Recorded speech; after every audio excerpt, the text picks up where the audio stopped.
ಬೆಳಗಾವಿಯ ಸದ್ಯದಲ್ಲಿ ನಿವಾಸಿಗಿರ್ತಕ್ಕಂಥ ಎಸ್.ಸಿ. ಮಾಳಿಗೆಯವರು, ಹುದಲಿ ಅವರು 3 ಸಲ ಆರಿಸಿ ಬಂದರು. 3 ಸಲ ಸೋತರು, ಅದು ನಿಜ. ಆದರೆ 3 ಸಲ ಆರಿಸಿ ಬಂದಾಗ ಸರಳ ಸಜ್ಜನಿಕೆ ರಾಜಕಾರಣಿ ಅನ್ಸ್ಕೊಂಡ್ರು. ಅವ್ರು ಎಲ್ಲಿ ಹೋಗ್ತೈತೆ ಅಲ್ಲಿ ಜನ ಕೂಡ್ತಾ ಇದ್ರು, ಪ್ರೀತಿಯಿಂದ ಮಾತಾಡ್ತಾ ಇದ್ರು, ಮನೆಗೆ ಕರಿತಾ ಇದ್ರು, ಹುಟ್ಟಹಬ್ಬಕ್ಕೆ ಕರಿತಾ ಇದ್ರು, ಸಭೆ ಸಮಾರಂಭಕ್ಕೆ ಕರಿತಿದ್ರು, ಜಾತ್ರೆಗಳಿಗೆ ಕರಿತಾ ಇದ್ರು. ಯಾಕಂದ್ರೆ ಅಷ್ಟೊಂದು ಆತ್ಮೀಯತೆಯಿಂದ ಮಾತಾಡ್ತಿದ್ರು ಅವ್ರು ಅಂತ ಹೆಸರು ಹಿಡಿದು ಕರಿತಿದ್ರು. ಗುಡ್ಡಗಾಡ ಪ್ರದೇಶ ಅನ್ಕ ಇವರ ಬೆಂಬಲ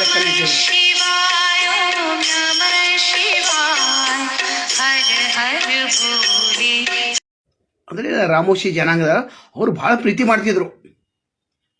ಎಂದಿಗೂ ತಮ್ಮ ರಾಜು ಮಾಳಿಗೆ ಅವ್ರನ್ನ ಬೆಳೆಸಲಿಲ್ಲ, ನಂತರ ಮಹಾದೇವ ಮಾಳಿಗೆ ಅವ್ರನ್ನ ಬೆಳೆಸಲಿಲ್ಲ. ಬೆಳೆಸಬೇಕಾಗಿತ್ತು, ಆದರೆ ಬೆಳೆಸಲಿಲ್ಲ. ಯಾಕಂದ್ರೆ ಕಾರ್ಯಕರ್ತರಿಗಿರಬೇಕು ಅಂತೇಳಿ ಬಾಪುಗೌಡ ಅಂತ ಅವ್ರಿಗೆ ಸ್ವಲ್ಪ ಸಹಾಯವನ್ನು ಮಾಡಿದರು.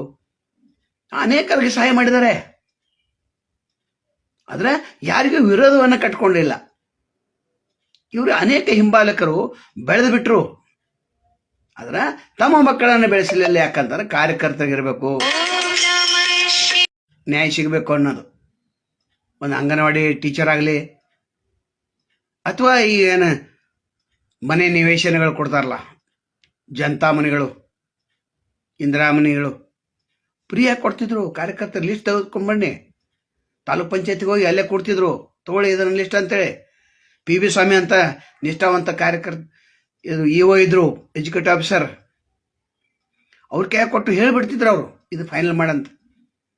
ಮತ್ತು ಅಂಗನವಾಡಿ ಟೀಚರ ಅಲ್ಲಿ ಶಿವಾಜಿನಗರಲ್ಲಿ ಹೋಗ್ತಿದ್ದು, ಮಹಿಳಾ ಮತ್ತು ಮಕ್ಕಳ ಕಲ್ಯಾಣಕ್ಕೆ ಹೋಗಿ ಕೊಡ್ತಿದ್ರು, ಕೊಟ್ಟು ಎಲ್ಲ ಲಿಸ್ಟ್ ಫೈನಲ್ ಮಾಡ್ತಿದ್ರು.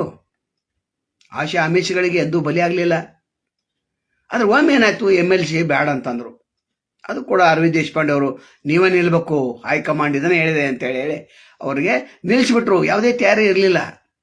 ಆ್ಯಕ್ಚುಲಿ ಅವರು ರಾಜಕಾರಣಿ ಮಾಳಿಗೆ ಅವರು ಬೆಳಗಾವಿ ಉತ್ತರಕ್ಕೆ ನಿಲ್ಲಬಾರ್ದಾಗಿತ್ತು. ನಿತ್ತ ಸ್ವಲ್ಪ ಎಡವಟ್ಟು ಮಾಡಿಕೊಂಡು ಅಂತ ಅನಿಸ್ತದೆ. ಒಟ್ಟಾರೆ ಇವರು ಎಷ್ಟು ಸಲ ಆರಿಸಿ ಬಂದದ್ದು ಮಹತ್ವಲ್ಲ, ಎಲ್ಲಿ ಆರಿಸಿ ಬಂದರು, ಯಾವ ಇಶ್ವಿಯಲ್ಲಿ ಆರಿಸಿ ಬಂದರು ಮಹತ್ವಲ್ಲ. ಇವ್ರೇನು ನಡ್ಕೊಂಡು ಬಂದಂಥ ರೀತಿ ಈಗಲೂ ಕೂಡ ಮನೆಯಲ್ಲಿ ಪ್ರತಿದಿನ 15-20 ಜನ ಕೂಡಿರ್ತಾರೆ. ಹುದಲಿ ಅಷ್ಟಲ್ಲ, ಬೆಳಗಾವಿ ಉಚ್ಗಾಂವ್ ಭಾಗ ಅಷ್ಟಲ್ಲ, ಹಿರೇವಾಡಿ ಕ್ಷೇತ್ರದ ಅಲ್ಲಿ ಕೂಡ ಮತ್ತು ಮರಾಠಿಯವ್ರ ಜೊತೆ, ಸಮಿತಿಯವ್ರ ಜೊತೆ, ಕನ್ನಡಿಗರ ಜೊತೆ ಬಾಂಧವ್ಯ ಅಂತದು. ಎಂದೂ ಕೂಡ ಮಾಳಿಗೆಯವ್ರ ಸಮಿತಿ ವಿರೋಧ ಅಂತ ಅನ್ನಲಿಲ್ಲ, ಮರಾಠಿಗರ ವಿರೋಧ ಅಂತ ಇರಲಿಲ್ಲ. ಕನ್ನಡಿಗರು ಕೂಡ ಇವ್ರನ್ನ ಪ್ರೀತಿಸಿ, ಎಲ್ಲ ಜನಾಂಗ ಪ್ರೀತಿಸಿದ್ರು. ಹಿಂದೂ ಕೂಡ 60-70 ವರ್ಷದವ್ರು ಏನಿದ್ದಾರೆ ಎಲ್ಲ ಮಾಳಿಗೆಯವ್ರ ಮನೆಗೆ ಹೋಗ್ತಾರೆ. ಅಲ್ಲಿ ಚಹಾ ಕೊಡೋದೇನು, ಬಿಸ್ಕೆಟ್ ಕೊಡೋದೇನು, ಏನು ಮಾಡ್ತಾ ಇದ್ರಿ, ಎಲ್ಲಿಗೆ ಬಂದಿದೆ, ಏನು ಕೆಲಸ, ಏನಾದ್ರು ಹೇಳಬೇಕಾಗಿತ್ತೇನೋ ಮುಖ್ಯಮಂತ್ರಿಗಳಿಗೆ ಅಂತ ಕೇಳ್ತಾರೆ. ಹಿಂದೂ ಕೂಡ ಆಕ್ಟಿವ್ ಇದ್ದಾರೆ. ನೀವು ಅನ್ಸುತ್ತೆ ಮಾಳಿಗೆಯವ್ರ ಕತೆ ಮುಗೀತಂತಿಲ್ಲ. ಮಾಳಿಗೆಯವರು ಅತ್ಯಂತ ಬುದ್ಧಿವಂತರು. ಇದನ್ನ ಯಾಕೆ ಹೇಳತ್ತೀವಿ ಅಂದ್ರೆ, ನಾವು ಮೊನ್ನೆ ಹೋಗಿದ್ದವ್ರ ಮನೆಗೆ ಹೋಗಿ ಕೂತಾಗ ಎಲ್ಲವನ್ನು ನೋಡಿದ್ವು ನಾವು, ಅಲ್ಲಿ ಬರ್ತಕ್ಕಂಥ ಜನ ನೋಡಿದ್ವು. ನಂತರ ಇವ್ರು ರಾಜು ಮಾಳಿಗೆ ಅವ್ರ ಮತ್ತು ಮಾದೇವ ಮಾಳಿಗರು ಅವರು ಕೂಡ ಜನ ಜೊತೆ ಎಷ್ಟು ಮೃದು ಸ್ವಭಾವದಿಂದ ಮಾತಾಡ್ತಾರೆ. ನಾನು MLA ಮಗ ಅಂತ ಇಲ್ಲ, ನಾನು ಮಾಜಿ MLA ಮಗ ಇಲ್ಲ. ಎರಡು ಸಜ್ಜನಿಕೆ ಮೂರ್ತಿಗಳು ಇವರು. ಇಂಥವ್ರನ್ನ ಕಾಂಗ್ರೆಸ್ ಪಕ್ಷ ಗುರುತಿಸಬೇಕಾಗಿದೆ ಅನ್ನೋದು ಒಂದೇ ಒಂದು ಮಾತಷ್ಟೇ. ಅವ್ರೇನು ಗುರುತಿಸಲೇಬೇಡ್ರಿ, ಆ ಪ್ರಶ್ನೆಯನ್ನ ಬೇರೆ. ಇನ್ನು A.B. ಪಾಟೀಲರು ಅವರು ಕೂಡ ಸರಳ ಸಜ್ಜನಿಕ ರಾಜಕಾರಣಿ ಅಂತಲೇ ಹೆಸರು ಹೊಡಿದ್ದಾರೆ. ದಾದಾಗಿರಿಲ್ಲ, ಗೊಂಡಾಗಿರಲಿಲ್ಲ, ಯಾರನ್ನ ಹೊಡಿಲಿಲ್ಲ, ಬಡ್ಲಿಲ್ಲ, ಯಾರು ವಿರೋಧ ಮಾಡಲಿಲ್ಲ. ತಮ್ಮ ಕಡೆಗೆ ಯಾರು ಬರ್ತಾರೆ ಎಲ್ಲರಿಗೂ ಸಹಾಯ ಮಾಡೋರು A.B. ಪಾಟೀಲರು. ಒಂದು ಶಿಕ್ಷಣ ಸಂಸ್ಥೆಯನ್ನು ಕಟ್ಟರು, ಅದೊಂದು ದೊಡ್ಡ ಸಾಧನೆ ಮಾಡಿದ ಅಂತ ಹೇಳ್ಬೋದು. ಆದರೆ S.C. ಮಾಳಿಗವರು ಅದನ್ನು ಮಾಡಲಿಲ್ಲ, ಕೋಆಪರೇಟಿವ್ ಸೊಸೈಟಿ ಮಾಡಲಿಲ್ಲ. ಏನಾದರೂ ಒಂದು ಮಾಡಬೇಕಾಗಿತ್ತು. ಸ್ಪಿನ್ನಿಂಗ್ ಮಿಲ್ ಇತ್ತು, ಆ ಸ್ಪಿನ್ನಿಂಗ್ ಅಲ್ಲಿ ಚೆನ್ನಾಗಿ ನಡೆಸ್ಕೊಂಡು ಹೋಗ್ಬೇಕಾಗಿತ್ತು. ಅದರ ಅನೇಕ ಕಾರಣಗಳು, ಹತ್ತಿ ಬೆಲೆ ಏರಿತಂತ, ನಂತರ ಕಾಮಗಾರಿಗಳ ಸಂಖ್ಯೆಯಲ್ಲಿ ಕುಂಠಿತ ಆಯ್ತು, ನಂತರ ಅವ್ಯವಹಾರ ಕೂಡ ನಡೆದು ಹೋಯ್ತು. ಅದನ್ನು ನಡೆಸ್ಕೊಂಡು ಹೋಗಿದ್ರೆ ಇನ್ನೂ ಶಾಸಕರಾಗ್ತಿದ್ದ ಅಂತ ಆ ಭಾಗದ ಜನ. ಅದು A.B. ಪಾಟೀಲರು ಇಲ್ಲಿ ಶಂಕೇಶ್ವರದಲ್ಲಿ ಒಂದು ದೊಡ್ಡ ಸಂಸ್ಥೆಯನ್ನು ಪ್ರಾರಂಭ ಮಾಡಿದರು. ಆ ಸಂಸ್ಥೆ ಎಷ್ಟು ದೊಡ್ಡ ಬೆಳೆದಿದೆ ಅಂತಂದರೆ ಅಲ್ಲಿ 10,000ಕ್ಕೂ ಹೆಚ್ಚು ಮಕ್ಕಳು ಓದ್ತಾ ಇದ್ದಾರೆ. ಇವರು ಅಲ್ಲಿ ಹೋಗಿ ಬೆಳಗಾವಿಯಿಂದ ಅಲ್ಲೇ ಹೋಗಿ ಕೊಡೋದು. ಗಾಂಧಿ ಭವನವನ್ನು ನಿರ್ಮಾಣ ಮಾಡಿದರು. ಗಾಂಧಿ ಭವನ ಏನು ನಿರ್ಮಾಣ ಮಾಡಿದ್ರು ಅದ್ರ ಕತೆ ಬೇರೆ ಇದೆ. ಅದ್ರ ಕತೆ ಈಗಾಗಲೇ ಹೇಳಿದೆ. ಅಂದ್ರೆ ಸರಳ ಸಜ್ಜನಿಕ ರಾಜಕಾರಣ ವಿಷಯ ಬಂದಿದೆ ಇಲ್ಲಿ ಇವತ್ತಿನ ವಿಷಯ. ಅಂದ್ರೆ ಸರಳ ಸಜ್ಜನಿಕ ರಾಜಕಾರಣ ಸಾಕಷ್ಟು ಜನ ಇದ್ದಾರೆ. ಈ ಪಾನಿ ಉತ್ತಮ್ ಪಾಟೀಲ್ ಇದ್ದಾರೆ, ಅವ್ರ ಬಗ್ಗೆನ ಹೇಳುವಂತೇನೇ ಇಲ್ಲ. ರಾಯಭಾಗದಲ್ಲಿ ಜಿಲ್ಲಾಧಿಕಾರಿ ಚಮ್ಮು ಕಲ್ಲೋಳ್ಕರ್ ಆರಿಸಿ ಬರ್ಬೇಕಾಗಿತ್ತು, ಸರಳ ಸಜ್ಜನಿಕ ರಾಜಕಾರಣಿ. ಕುರ್ಚಿಯಲ್ಲಿ ತಮ್ಮಣ್ಣವ್ರು ಸರಳ ಸಜ್ಜನಿಕ ರಾಜಕಾರಣಿಯವರು. ನಂತರ ವಿ ಎಲ್ ಪಾಟೀಲ್ ಮಕ್ಕಳು ಈಗ ಸರಳ ಸಜ್ಜನಿಕ ರಾಜಕಾರಣವನ್ನು ಮಾಡ್ತಾ ಇದ್ದಾರೆ. ನಂತರ ಪ್ರಕಾಶ್ ಹುಕ್ಕೇರಿ ಅವರು ಕೂಡ ಏನು ಮಾಡಲಿಲ್ಲ, ಕೇವಲ ಜನರ ಕೆಲಸಕ್ಕಾಗಿ ಇವರು ಇದಾರೋ ಅನ್ನೋಂಗೆ ಅನಿಸ್ತಾ ಅದು. ಎ ಬಿ ಪಾಟೀಲ್ರು ಸದ್ಯಕ್ಕೆ ಸಂಕೇಶ್ವರದಲ್ಲಿದ್ದು ಕೂಡ ಬೆಳಿಗ್ಗೆ 10 ಗಂಟೆಗೆ ಹೋದ್ರೆ 5 ಗಂಟೆ ತನಕ ಅಲ್ಲೇ ಇರ್ತಾರೆ. ಎಲ್ಲ ಜನ ಬರ್ತಾರೆ, ಮಾತಾಡ್ತಾರೆ, ಪ್ರೀತಿಯಿಂದ ಮಾತಾಡ್ತಾರೆ. ಗಾಂಧಿ ಭವನಕ್ಕೆ ಬಂದು ಅಲ್ಲಿ ಪ್ರೀತಿಯಿಂದ ಮಾತಾಡ್ತಾರೆ. ಏನಾಗಬೇಕಾಯ್ತು, ಯಾವ ಪೊಲಿಟಿಷಿಯನ್ ಫೋನ್ ಮಾಡ್ಬೇಕಾಯ್ತು, ಯಾವ ತಹಸೀಲ್ದಾರ್ ಫೋನ್ ಮಾಡ್ಬೇಕಾಯ್ತು, ಯಾವ AC DC ಫೋನ್ ಮಾಡ್ಬೇಕಾಗಿತ್ತು, ಯಾವ CPI DSP ಹೇಳ್ಬೇಕಾಗಿತ್ತು, ಹೊಲದ ವಿಷಯ, ಕೊಡ್ತಗೋ ವಿಷಯ ಎಲ್ಲವನ್ನ ಮಾತಾಡ್ತಾರೆ, ಶಾಂತ ರೀತಿ ಕೇಳ್ತಾರೆ. ಆದ್ರೆ ಇಂಥ ರಾಜಕಾರಣ ಈಗ ಸಿಗೋದು ಬಹಳ ಕಠಿಣ ಇದೆ. ಒಂದ್ಸಲ ಮಾಡಿರ್ತಾರೆ, 100 ಕೋಟಿ ಆಸ್ತಿ ಮಾಡ್ಕೊಂಡು ಆರಾಮಾಗಿರ್ತಾರೆ. ಮತ್ತು ಕೇಳಿದ್ರೆ ಇವ್ರ ಮಾತುಗಳು ಸೊಕ್ಕಿನ ಮಾತುಗಳು. ಆದ್ರೆ ಇಲ್ಲ. ಇವತ್ತಿನ ವಿಷಯ ಅಂತಂದ್ರೆ SC ಮಾಡಿದವರು ಇಂಥ ಸಜ್ಜನ ರಾಜಕಾರಣಿ ಎಲ್ಲರಿಗೂ ಗೊತ್ತೇ. ಒಮ್ಮೆ ಸಂಬಳದವರಿಗೆ ಸ್ವಲ್ಪ ಧಮಕಿ ಹಾಕಿದ್ರು, ನೋಡಪ್ಪ ಹಿಂಗೆ ಮಾಡಬೇಡ ಅಂತ ಅರಣ್ಯ ಇಲಾಖೆ ಒಳಗೆ ಕರ್ಕೊಂಡು ಸ್ವಲ್ಪ 1-2 ಕಪಾಳಿ ಹೊಡೆದು ಬಿಟ್ರೆ ಅವ್ರು ಇಡೀ ಜೀವನದಲ್ಲಿ ಎಂದಿಗೂ ಕೈ ಎತ್ತವರಲ್ಲ. ಎ ವಿ ಪಾಟೀಲ್ ಅನ್ಕ ಅವ್ರು ವಿಚಾರ ಮಾಡಂಗಿಲ್ಲ. ಯಾರು ನಮ್ಮ ವಿರೋಧ ಇದ್ದಾರೆ, ಯಾರು ನಮ್ಮ ಪರವಾಗಿದ್ದಾರೆ ಎಂದೂ ಇಲ್ಲ. ಎಲ್ಲರೂ ನಮ್ಮವ್ರೆ ಅಂತಾರೆ ಅವ್ರು. ಎ ವಿ ಪಾಟೀಲ್ ಇಲೆಕ್ಷನ್ ಟೈಮ್ದಾಗ ಅಷ್ಟು ಮಾಡೋದ್ರಪ್ಪ, ಇಲೆಕ್ಷನ್ ಅದು ಮುಗಿತಂದ್ರೆ ಎಲ್ಲ ನಮ್ಮವ್ರಪ್ಪ. ಈ ದೊಡ್ಡ ಭಾವನೆ ಎಲ್ಲಿದೆ? SC ಮಾಡಿದವರು ಅದನ್ನು ಮಾಡ್ತಿದ್ರು. ಅವ್ರೇನು ಸೀಮೆಯನ್ನು ವ್ಯಾಪಾರ ಮಾಡಿದ್ರು, ಆ ಮಾತು ಬೇರೆ. ಪೆಟ್ರೋಲ್ ಪಂಪ್ ಹಾಕಿದ್ರು, ಆ ಮಾತು ಬೇರೆ. ವ್ಯಾಪಾರ ಮಾಡಬೇಕಾಗ್ತದೆ ರಾಜಕಾರಣಿಗಳು. ನೀವೆಲ್ಲ ಕೇಳೋರಲ್ಲ, ಹಪ್ತ ಕೊಡ್ಬೇಕು, ಪಟ್ಟಿ ಕೊಡ್ಬೇಕು, ಜಾತ್ರೆ ಕೊಡ್ಬೇಕು, ಎಲ್ಲ ಕೊಡ್ಬೇಕು. ಅದಕ್ಕೆ ವ್ಯವಸ್ಥೆ ಬೇಕಲ್ಲ. ಇದ್ದಂಥ ಪಗಾರದಲ್ಲಿ ಮಾಡ್ಲಿಕ್ಕೆ ಆಗೋದಿಲ್ಲ.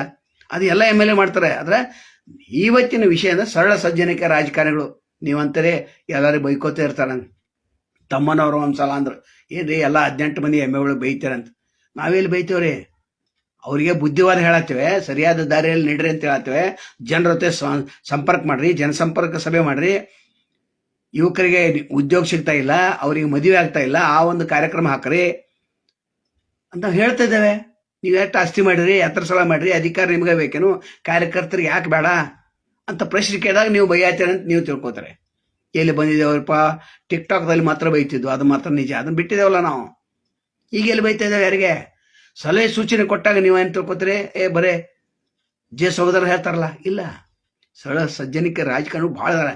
ಕಲ್ಲಪ್ಪನ ಮಗನವ್ರು, ಅವ್ರು ಪ್ರಭಾಕರ್ ಕೋರೆ ಅವ್ರನ್ನ ಸೋಲಿಸಿ ಆರಿಸಿ ಬಂದರು. ಶಿವಾನಂದ ಕೌಜಲಿ ಅವರು ಸರಳ ಸಜ್ಜನ ರಾಜಕಾರಣಿ. ಅದ ಮಾತೇಶ್ ಕೌಜಲಿ ಸರಳ ಸಜ್ಜನ ರಾಜಕಾರಣಿ. ಇಂಥವ್ರು ಪಟ್ಟಿ ಮಾಡ್ಕೊತಂದ್ರೆ ದೊಡ್ಡ ಪಟ್ಟಿನೇ ಇದೆ. ಬೆಳಗಾವಿ ಜಿಲ್ಲೆಯಲ್ಲಿ ದೊಡ್ಡ ಪಟ್ಟಿನೇ ಇದೆ. ಅಶೋಕ್ ಪಟ್ಟಣ್ ಅವರು ಯಾರಿಗೆ ವಿರೋಧ ಮಾಡಿದ್ರು ಅವರು. ಇನ್ನ ಕಾಕಾ ಪಾಟೀಲ್ರು ಸ್ವಲ್ಪ ಎಡವಟ್ಟು ಮಾಡ್ಕೋತಿದ್ರು ಅವರು. ಈಗ ಹೋಗಿದಾರದಿರಲ್ಲ. ಅದರ ಅಲ್ಲಿರ್ತಕ್ಕಂಥ ಅವ್ರ ಅನುಯಾಯಿಗಳು ಕೂಡ ಒಳ್ಳೆಯ ಸಜ್ಜನ ರಾಜಕಾರಣಿ ಅನೇಕರಿದ್ದಾರೆ.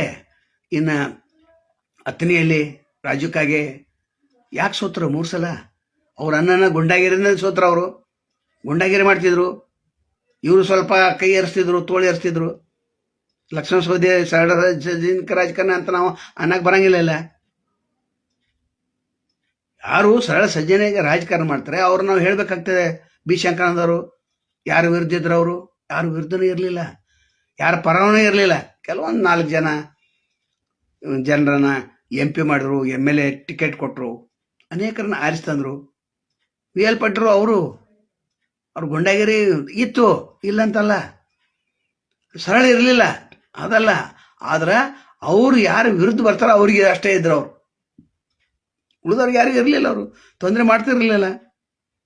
ಸಂಭಾಜಿ ಪಾಟೀಲ್ ಸರಳ ಸಜ್ಜನಿಕ ರಾಜಕಾರಣಿ, ಆದ್ರೆ ಅವ್ರ ಹೆಸರು ಕೆಡ್ಸರು. ಹಂಗೆ ಮಾಡ್ತಕ್ಕಂಥ ಅಕ್ರಮ ಚಟುವಟಿಕೆಗಳು ಮಾಡ್ತಿದ್ರಲ್ಲ ಅವಾಗ, ಯುದ್ಧಾಟ ಅದು ಇದು ಹಿಂಗಾಗಿ ಕೆಟ್ಟಿತ್ತು. ಆದ್ರೆ ಅವ್ರು ಯಾರಿಗೂ ಇಲ್ಲ. ಗುಂಡ ನಾನು ಅಂತಿದ್ದಾನೆ ಅಷ್ಟೇ. ಅದ್ರ ಹೋದಾಗ ಹೃದಯ ಎಷ್ಟು ಅವ್ರ ಸಮೀಪದಿಂದ ಹೋದಾಗ ಎಷ್ಟು ಒಳ್ಳೆಯವ್ರು ಕಾಣ್ತಿದ್ರು. ಈಗ ನಮಗೂ ಭಾಳ ಜೋರು ಮಾತಾಡ್ತಾರೆ, ಭಾಳ ಖಡಕ್ ಮಾತಾಡ್ತೀವಿ, ಭಾಳ ಸ್ಟ್ರಾಂಗ್ ಇದ್ದಾರೆ ಅಂತಂತಾರೆ. ಇಲ್ಲ, ಸ್ಟ್ರಾಂಗ್ನೂ ಇಲ್ಲ, ಏನೂ ಇಲ್ಲ. ನಮ್ಮ ಯಾರು ಸಂಪರ್ಕ ಬಂದಿರ್ತಾರೆ ಅವ್ರಿಗೆ ಗೊತ್ತಾಗ್ತೈತೆ ಅದು. ನೀವು ನಮ್ಮ ಸಂಪರ್ಕ ಬಂದಿಲ್ಲ, ನಮ್ಮ ಜೊತೆ ಮಾತಾಡಿಲ್ಲ, ನೀವು ನಮ್ಮ ಜೊತೆ ಮಾತಾಡ್ರಿ, ನಾವು ಕರೆಕ್ಟಾಗಿದ್ದೇವೆ. ಸರಳ ಸಜ್ಜನಿಕ ರಾಜಕಾರಣಿ ಬಗ್ಗೆ ನಾವು ಮಾತಾಡ್ಬೇಕಲ್ಲ, ಇತಿಹಾಸನೂ ಹೇಳಬೇಕಾಗ್ತದೆ. ಇತಿಹಾಸ ಹೇಳಿದ್ರೆ ಹೆಂಗೆ ಗೊತ್ತಾಗೋದು? ಮಾರ್ಯಾಳವ್ರು ಇದ್ರು, 2 ಸಲ ಆಚೆ ಬಂದಿದ್ರು ಚನ್ನಮನೆ ಕಿತ್ತೂರಿನಿಂದ. ಸರಳ ಸಜ್ಜನ ರಾಜಕಾರಣಿ ಯಾರೂ ಇಲ್ಲ. ನಂತರ ಅವ್ರೇನೋ ಸ್ವಲ್ಪ ಎಡವಟ್ಟು ಮಾಡ್ಕೊಂಡು ಅವ್ರು ಸೋತಿದಾರ ವಿನ ಸರಳ ಸಜ್ಜನ ವಿಶ್ವನಾಥ್ ಪಾಟೀಲ್ ಅವರು KL ನಿರ್ದೇಶಕರು ಅವ್ರ ಕಡೆ ಹೋಗ್ಲ. ಯಾವಾಗಲೂ ಯಾರು ಬೇಕಾದ್ರೆ ಅಡ್ಮಿಷನ್ಗೆ ಲೆಟರ್ ಕೊಡ್ತಾರ ಅವ್ರು. ಈಗ ನಿಮ್ಮ ಪಕ್ಷ ನಮ್ಮ ಪಕ್ಷ ಏನು ನೋಡಂಗಿಲ್ಲ. ಮತ್ತು ಅವ್ರು ಭೇಟಿ ಆಗಲಿ ಅಂದ್ರೂ ಕೊಡ್ತಾರ ಅವ್ರು, ಇವ್ರು ಅಡ್ಮಿಷನ್ ತೋರಿ ಅಂತ. ಇಲ್ಲಿ ಸಿಗಲಿಲ್ಲ ನಮ್ಮ ಜಗಳ ತೆಗಿತಾರೆ ಪ್ರಭಾಕರ್ ಕೋರೆ ಅವ್ರು. ನಮ್ದೇನು ಎಲ್ಲ ಆಗ್ಬೇಕಂತೇಳಿ ಅಂದ್ರೆ ಅಷ್ಟು ಚೆಕ್ಔಟ್ ಸಹಿತ ಮಾಡ್ತಾರೆ. ಪ್ರಕಾಶ್ ಹುಕ್ಕೇರಿ ಚೆಕ್ಔಟ್ ಮಾಡ್ತಾರೆ. ಅದ ಗಣೇಶ್ ಹುಕ್ಕೇರಿ ಬೇಡ, ಗಣೇಶ್ ಹುಕ್ಕೇರಿ ಬಗ್ಗೆ ಏನೂ ಹೇಳಂಗಿಲ್ಲ, ಏನೂ ಹೇಳಂಗನೇ ಇಲ್ಲ. ಹೇಳುವಂಥ ವ್ಯಕ್ತಿನೂ ಅಲ್ಲ ಗಣೇಶ್ ಹುಕ್ಕೇರಿ, ಹೇಳುವಂಥ ವ್ಯಕ್ತಿ ಅಲ್ಲ. ಪ್ರಕಾಶ್ ಹುಕ್ಕೇರಿ ಬಗ್ಗೆ ಅಭಿವೃದ್ಧಿ ಹರಿಕಾರ ಅಂತೇಳಿ. ಸಜ್ಜನ ಯಾರು ರಾಜಕಾರಣದ ಅಂದ್ರೆ ಈ ಗುಂಡಾಗಿರಿ ದಾದಾಗಿರಿ ಬಿಟ್ಟಿರ್ತಲ್ಲ ಅವ್ರು ಅಷ್ಟೇ. ಸಜ್ಜಿಕ ರಾಜಕಾರಣಿ ಆಳಲ್ಲ. ಇನ್ನೂ 10-15 ಜನ ಹೆಸರಿದೆ. ಶಕುಂತಲಾ ಚೌಲ ಅವರು ಆಚೆ ಬಂದರು, ಲೀಲಾದೇವಿ ಪ್ರಸಾದ್ ಅವರು ಆಚೆ ಹೋದರು. ಸಜ್ಜನ ರಾಜಕಾರಣಿ. ಉಳಿದವ್ರಿಲ್ಲ. ದಿಮಾಕದಿಂದ, ಸೊಕ್ಕಿನಿಂದ, ಗರ್ವದಿಂದ, ಅಹಂಕಾರದಿಂದ, ಅಧಿಕಾರ ಮದದಿಂದ, ದಾದಾಗಿರಿಯಿಂದ ಹೆಸರಾದವರು ಅಂತ ತಮಗೆಲ್ಲ ಗೊತ್ತಿದೆ, ಅದನ್ನು ಹೇಳಂಗಿಲ್ಲ. ಇವತ್ತಿನ ವಿಷಯಕ್ಕೆ ಮಾತ್ರ ನಾವು ಸರಳ ಸಜ್ಜನ ರಾಜಕಾರಣಿಗಳ ಬಗ್ಗೆ ಹೇಳಬೇಕಾಗ್ತದೆ, ಮಾತಾಡಬೇಕಾಗ್ತದೆ. ಯಾಕಂದ್ರೆ ಒಳ್ಳೇದಂತ ಹೇಳ್ಬೇಕು, ಕೆಟ್ಟದಂತ ಹೇಳ್ಬೇಕು. ನೀವೇನು ಮಾಡ್ತೀರಿ? ಇಲ್ಲ ಬರೇ ಕೆಟ್ಟದಾಗಿ ಹೇಳ್ತಾರೆ. ಇಲ್ಲ, ನಾವು ಬುದ್ಧಿವಾದ ಹೇಳಿದಾಗ ನಿಮಗೆ ಕೆಟ್ಟದಾಗಿ ಕಾಣಿಸ್ತೈತೆ. ಅದು ಆಗಿಲ್ಲ. ಸರಳ ಸಜ್ಜನ ರಾಜಕಾರಣಿಗಳು ಇನ್ನಷ್ಟು ಹೆಚ್ಚು ಬೆಳಿಬೇಕು. ಇನ್ನೂ ಒಂದು 10-15 ಜನ ಇದ್ದಾರೆ, ಅವ್ರು ಆರಿಸಿ ಬರ್ಬೇಕು. ಅದು ಈಗ ಹೇಳಂಗಿಲ್ಲ, ಇಲೆಕ್ಷನ್ ಬಂತಂದ್ರೆ ಹೇಳ್ತೇವೆ. ಮಾರುತಿ ಅಷ್ಟಿಗೆ ಕಡಿಮೆ ಕ್ಷೇತ್ರ ಆರಿಸಿ ಬರ್ಬೇಕಾಗಿತ್ತು. ಕೇವಲ 2,500 ಬಿದ್ದರು ಅವರು ಸರಳ ಸಜ್ಜನಿಕ ರಾಜಕಾರಣಿ. ಅದನ್ನು ನಾವು ಬೇರೆಯವ್ರಿಗೆ ಹೇಳಂಗಿಲ್ಲ. ರಾಜಕಾರಣ ಅಂತ ಹೇಳಿಕ್ಕೆ ಬರೋಂಗಿಲ್ಲ. ಎಲ್ಲ ಕ್ಷೇತ್ರ 18 ಕ್ಷೇತ್ರದಲ್ಲಿ ಇದ್ದಾರೆ. ಹಿಂದೆ MP ಎಷ್ಟಾದ ಹೋದ್ರು, ಎಷ್ಟು MP ಹೋದ್ರು. ಎಲ್ಲರೂ ಸರಳ ಸಜ್ಜನ ರಾಜಕಾರಣಿ. 1-2-3 ಮಂದಿನ ಬಿಟ್ರೆ ಈಗಿನ MLAಗಳು ಎಂಥ ಗರ್ವ, ಎಂಥ ಇದನ್ನು ಸೊಕ್ಕ. ಅವ್ರು ನಾವು ಬುದ್ಧಿ ಕಲ್ಸಂದಲ್ಲ, ಸಾರ್ವಜನಿಕರ ಗಮನಕ್ಕೆ ತರ್ತೇವೆ. ನಾಳೆ ಮತ್ತೊಂದಿಗೆ ತಮ್ಮನ್ನು ಭೇಟಾಗ್ತೇವೆ. ಅಲ್ಲಿವರೆಗೆ ಎಲ್ಲರಿಗೂ ಶುಭ ಆಗಲಿ. ಯಾರು ಸದಾನಂದ ಬಾಬು ಯೂಟ್ಯೂಬ್ ವಾಹಿನಿ ಸಬ್ಸ್ಕ್ರೈಬ್ ಮಾಡಿಲ್ಲ, ಸಬ್ಸ್ಕ್ರೈಬ್ ಮಾಡಿ, ಶೇರ್ ಮಾಡಿ, ಲೈಕ್ ಮಾಡಿ ಅಂತ ಕೇಳ್ಕೊತಾರೆ. ನಮಸ್ಕಾರ.